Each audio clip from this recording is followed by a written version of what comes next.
प्रभु के पवित्र नाम में सभी को जय मसीह की। मैं परमेश्वर का धन्यवाद देता हूँ। एक बार फिर प्रभु ने अपनी उपस्थिति में आने के लिए मौका दिया है। सारा आदर महिमा जलाल उस जीवते परमेश्वर, एकमात्र सच्चे, सर्वशक्तिमान, अल्फा ओमेगा, कभी ना बदलने वाले, सर्वज्ञानी, सर्वशक्तिमान, सर्वव्यापी परमेश्वर को मिले। हम बुजुर्ग अंकल अतिंदर पाल सिंह खालिस्तानी जी के सवालों के जवाब देते आ रहे हैं। ये चौथा सवाल है। उन्होंने बोला था कि पवित्र शास्त्र बदल गया है, और उसका दूसरा भाग है, आइए अपने सरों को झुकाएं, आंखें बंद करें। महान जीवते परमेश्वर, अनुग्रहकारी प्रभु, तेरा वचन हमें समझ में आने के लिए कृपा दे। पवित्र आत्मा, आप हमारे अध्यापक हैं, हमारी ज्ञान बुद्धि समझ खोल दे। जो भी भाई बहन, बच्चे, बुजुर्ग, नौजवान, चाहे वो किसी भी धर्म, जाति, संप्रदाय, देश से संबंध क्यों ना रखते हो, जो भी आवाज सुने, पवित्र आत्मा आप उनसे बात करें। हमारी प्रार्थना को सुन लो, प्रभु यीशु मसीह के नाम से मांगते हैं, आमीन। यसाया 45 का 9। हाय उस पर जो अपने रचने वाले से झगड़ता है, वह तो मिट्टी के ठिकरों में से एक ठिकरा ही है। क्या मिट्टी कुम्हार से कहेगी, तू यह क्या करता है? क्या कारीगर का बनाया हुआ कार्य उसके विषय कहेगा, उसके हाथ नहीं? लेकिन ये जो मनुष्य जाति है, ये बहुत बहस करती है।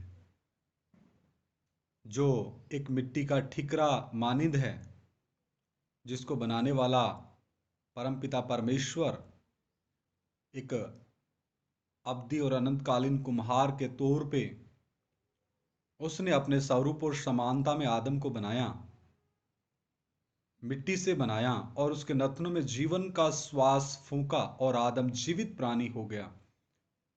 तो मेरे प्रियो, आधुनिक जो आदम हैं, मनुष्य हैं,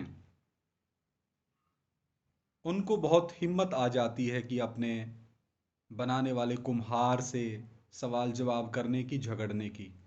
उनको परमेश्वर का भय नहीं है।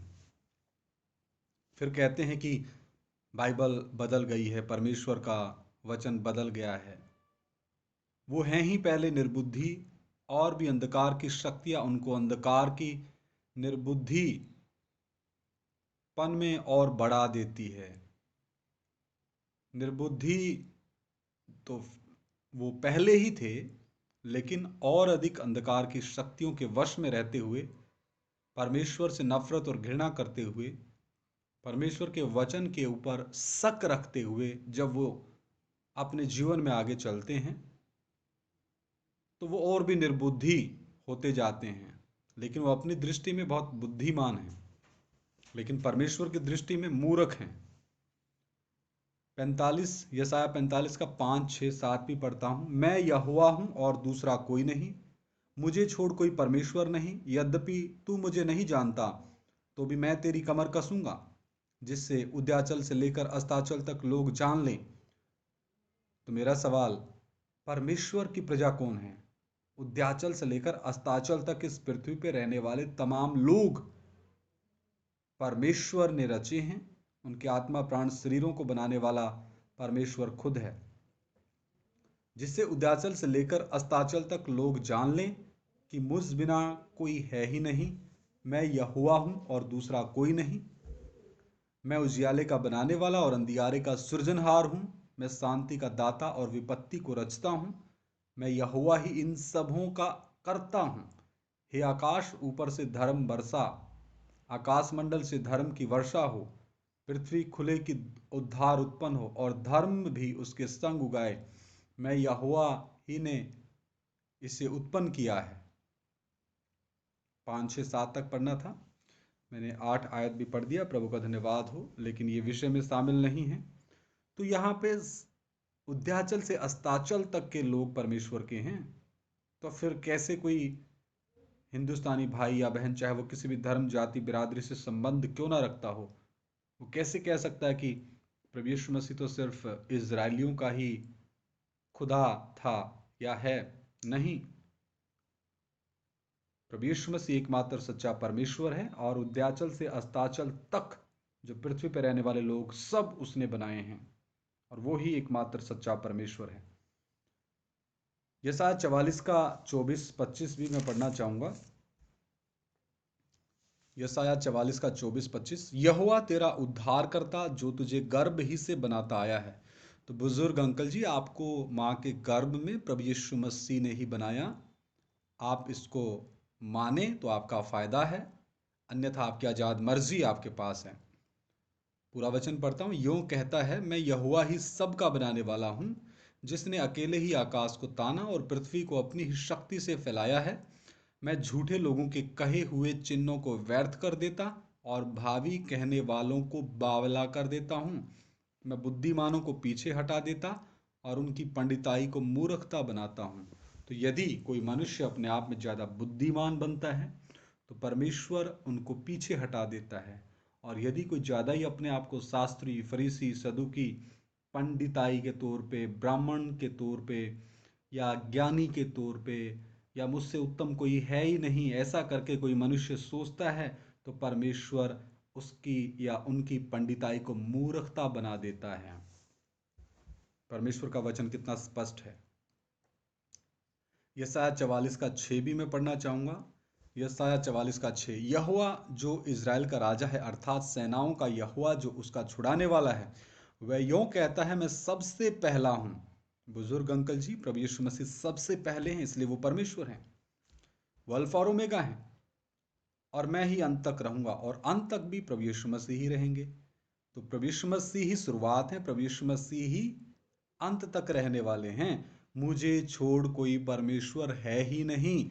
तो बुजुर्ग अंकल जी और तमाम सुनने वाले मेरे भाई बहनों, बुजुर्ग, नौजवान, माता पिताओं, नौजवान भाई, नौजवान बहन, बुजुर्ग माता, बुजुर्ग पिता, आपसे हाथ जोड़ के विनती है कि आप अपने बनाने वाले परमेश्वर को जान लें, और आपके आत्मा प्राण शरीर को बनाने वाला परमेश्वर कोई और नहीं, सेनाओं का यहोवा प्रभु यीशु मसीह है। यशायाह 43 का 10, 11 और 13 वचन। यशायाह 43 का 10, 11 और 13, यहोवा की वाणी है, तुम मेरे साक्षी हो और मेरे दास हो, जिन्हें मैंने इसलिए चुना है कि समझकर मेरी प्रतीति करो, और यह जान लो कि मैं वही हूँ। मुझसे पहले कोई परमेश्वर ना हुआ और ना मेरे बाद कोई होगा। मैं ही यहोवा हूँ और मुझे छोड़ कोई उद्धार करता नहीं।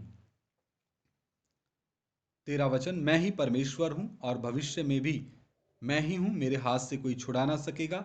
जब मैं काम करना चाहूँ तब कौन मुझे रोक सकेगा।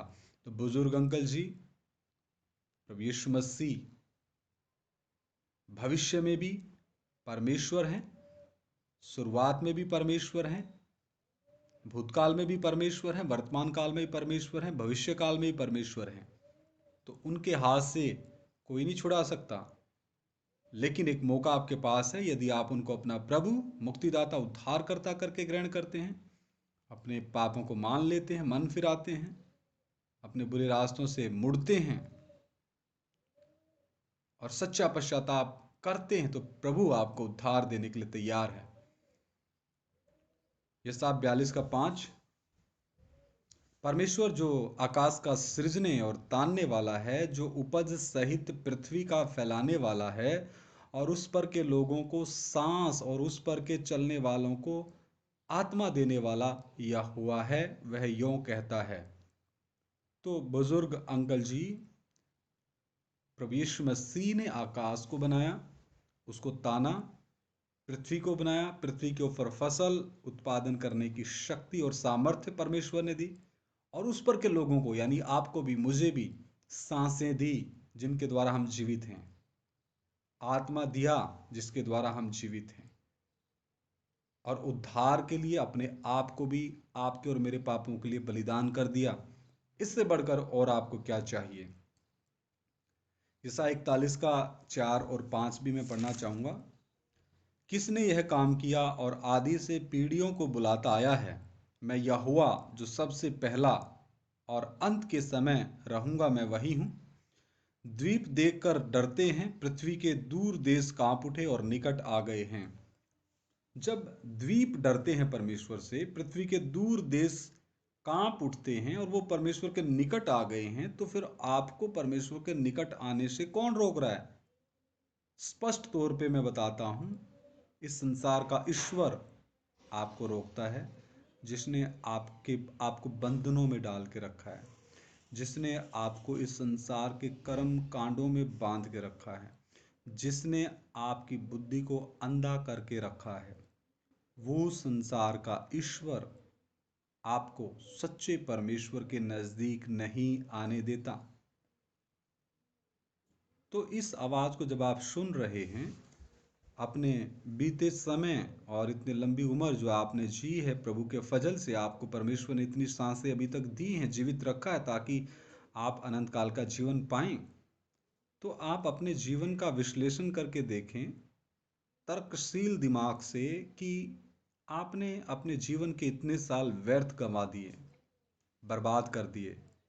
लेकिन परमेश्वर जो दया का धनी है, अनुग्रहकारी है, विलंब से क्रोध करने वाला है, वो परमेश्वर आपको अभी तक जीवित रखा और आपको मौका दिया कि आप मेरी आवाज को सुन सकें और अपनी आजाद मर्जी के द्वारा फैसला ले सकें कि आपने अपना जीवन मुझे देना है, यानी सच्चे परमेश्वर को, या नहीं। आपने क्रूस पे लटके मसीहा को अपना प्रभु और मुक्तिदाता और उद्धारकर्ता करके ग्रहण करना है या नहीं। ये आपकी और तमाम पृथ्वी पर रहने वाले मनुष्यों की आजाद मर्जी है। परमेश्वर किसी के जीवन में दखल अंदाजी और जबरदस्ती नहीं करता। वो इस रीति से जबरदस्ती से किसी को अपने पीछे नहीं लगाता। आपको आजाद मर्जी है क्रूस पे लटके मसीहा और उस भेद को, क्रूस के भेद को जानने की, और उस भेद को आपके जीवन में परमेश्वर ने प्रकट करके दिया है। इस आवाज को जो आप सुन रहे हैं परमेश्वर के अब्दी कलाम से, परमेश्वर की आवाज है जो लिख करके हमें दी गई है हमारी ही भाषा में। प्रभु का धन्यवाद हो। आगे हम देखते हैं यशाया 40 का 7-8 वचन। यशाया 40 का 7-8। जब यहोवा की सांस उस पर चलती है तब घास सूख जाती है और फूल मुरझा जाता है। निस्संदेह प्रजा घास है, यानी मनुष्य को परमेश्वर घास की माने देखता, क्योंकि सब मनुष्य पापी हैं।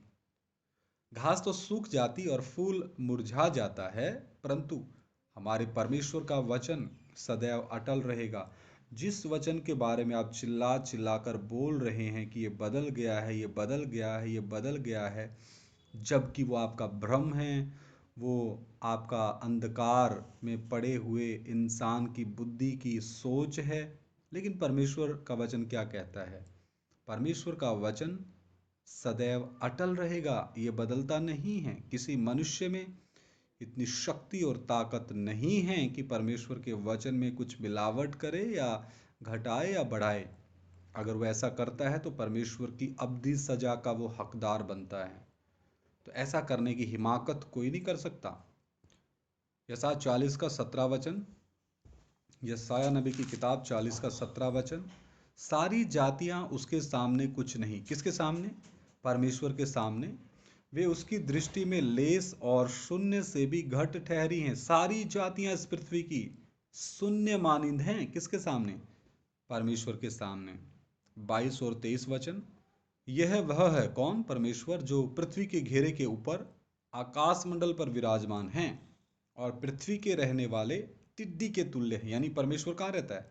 परमेश्वर कहता है आकाश मेरा सिंहासन और पृथ्वी मेरे पांव की चौकी है। तो पृथ्वी के रहने वाले टिड्डी के तुल्य है, जो आकाश को मलमल के समान फैलाता और ऐसा तान देता है जैसा रहने के लिए तंबू ताना जाता है, जो बड़े बड़े हाकिमों को तुच्छ कर देता है और पृथ्वी के अधिकारियों को शून्य के समान कर देता है। तो बुजुर्ग अंकल जी, अभी तक परमेश्वर ने आपको तुच्छ नहीं जाना। वो परमेश्वर का प्रेम और दया, अनुग्रह आपके ऊपर है। तो आप परमेश्वर से डरें और उसको जानें और उसको अपना प्रभु और मुक्तिदाता उद्धारकर्ता करके ग्रहण करें, क्योंकि परमेश्वर का वचन कहता है, भजन संहिता 90 का 10, 11, 12 वचन में आप पढ़ सकते हैं, तेरी आयु की जो सीमा वो 70 वर्ष होगी। वो भी मैं पढ़ देता हूँ। भजन संहिता 90 अध्याय, भजन संहिता 90 अध्याय 10 वचन। हमारी आयु के वर्ष 70 तो होते हैं, और चाहे बल के कारण 80 वर्ष भी हो जाएं, तो भी उनका घमंड केवल कष्ट और शोक की शोक है, वह जल्दी कट जाती है और हम जाते रहते हैं। कौन? मनुष्य जाति। 12 वचन, हमको अपने दिन गिनने की समझ दे कि हम बुद्धिमान हो जाएं। तो बुजुर्ग अंकल जी, आपको बुद्धिमान होना है तो आप प्रार्थना कीजिए, आप परमेश्वर का भय रखिए, और परमेश्वर का भय ही स्वर्गीय बुद्धि की शुरुआत है। 25-26 वचन भी पढ़ूंगा, या 7:40 का 25-26। इसलिए तुम मुझे किसके समान बताओगे, यानी हे मनुष्य जाति, पापी मनुष्य जाति, तुम परमेश्वर को किसके समान बताओगे कि मैं उसके तुल्य ठहरूं? कौन? परम पवित्र परमेश्वर। उस पवित्र का यही वचन है, अपनी आंखें ऊपर उठाकर देखो, किसने इनको सृजा, यानी आकाश गणों को, आकाश गंगाओं को, चांद सितारों को, सूर्य ग्रहों को। वह इन गणों को गिन गिन कर निकालता, उन सब को नाम ले लेकर बुलाता है। वह ऐसा सामर्थी और अत्यंत बली है कि उनमें से कोई बिना आए नहीं रहता।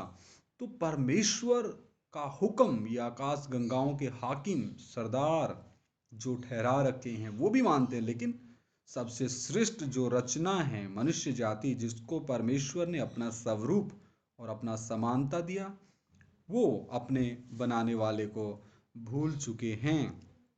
बड़े दुख की बात है। 28 वचन, यशायाह 40 का 28, क्या तुम नहीं जानते, क्या तुमने नहीं सुना, यहोवा जो सनातन परमेश्वर है और पृथ्वी भर का सृजनहार है।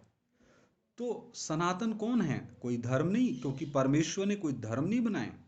सनातन है परमेश्वर, वो अल्फा और ओमेगा है, वो कभी नहीं बदलता, वो सर्वशक्तिमान है, वो सर्वज्ञानी है, वो सर्वव्यापी है। हालेलुया, प्रभु का धन्यवाद हो। और भी हम देखते हैं, यशायाह 37 अध्याय में आते हैं, और 15 से लेकर 20 वचन तक मैं पढ़ना चाहूंगा। और यहोवा से यह प्रार्थना की, हे सेनाओं के यहोवा, हे करूबों पर विराजमान इज़राइल के परमेश्वर, पृथ्वी के सब राज्यों के ऊपर केवल तू ही परमेश्वर है।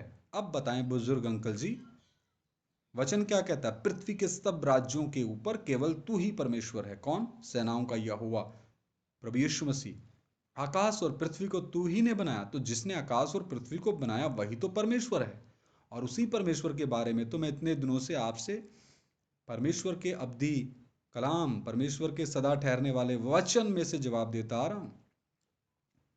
हे यहोवा, कान लगाकर सुन, हे यहोवा, आंख खोलकर देख, और सनहेरीब के सब वचनों को सुन ले, जिसने जीवते परमेश्वर की निंदा करने को लिख भेजा है। हे यहोवा, सच तो यह है कि अशूर के राजाओं ने सब जातियों के देशों को उजाड़ा है और उनके देवताओं को आग में झोंका है, क्योंकि वे ईश्वर ना थे, वे केवल मनुष्यों की कारीगरी, काठ और पत्थर ही थे, इस कारण वे उनका नाश कर सके। अब हे हमारे परमेश्वर यहोवा, तू हमें उसके हाथ से बचा, जिससे पृथ्वी के राज्य राज्य के लोग जान लें कि केवल तू ही यहोवा है। इस असुर के राजा के बारे में, इनके साथ क्या क्या हुआ, वो हम अगले भाग में सीखेंगे। तो परमेश्वर का वचन कितना स्पष्ट है। आप कहते हैं ये बदल गया, परमेश्वर का वचन कभी नहीं बदलता, बल्कि दिन प्रतिदिन मनुष्य जाति बदलती आ रही है। प्रभु इन वचनों के द्वारा आप सभी को आशीष दे। जय मसीह की। मारानाथा।